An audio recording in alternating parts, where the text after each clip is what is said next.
দর্শক, রাজধানীর উত্তর নগর ভবনে অবস্থান কর্মসূচি পালন করছে গণ অধিকার পরিষদ। সেখানে রয়েছেন আমাদের সহকর্মী নজরুল ইসলাম। আমরা আরো তথ্য জানাতে নজরুলের সাথে যুক্ত হব।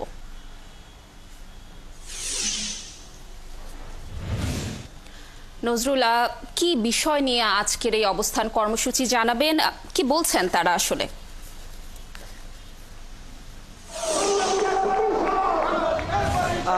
যেমনটি সকাল 11টার কিছু পরেই আসলে গণ অধিকার পরিষদ এই ঢাকা উত্তর সিটি কর্পোরেশনের সামনে তারা অবস্থান কর্মসূচি পালন করছে।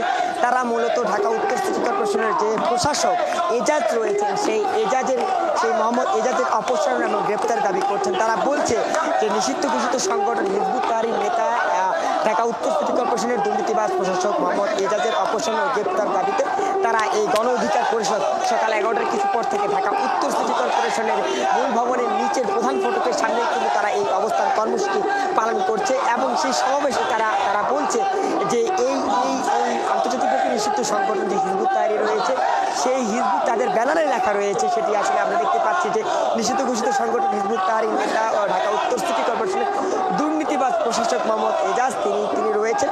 তিনি মূলত তারা বলছে, এই গণ অধিকার পরিষদের নেতারা বলছে যে তারা আসলে সেই প্রশাসক দুর্নীতিবাজ তার অপসারণ করতে হবে, তাকে অপসারণের পাশাপাশি তাকে বিচারের মুখোমুখি করতে হবে এবং তাকে অনতিবিলম্বে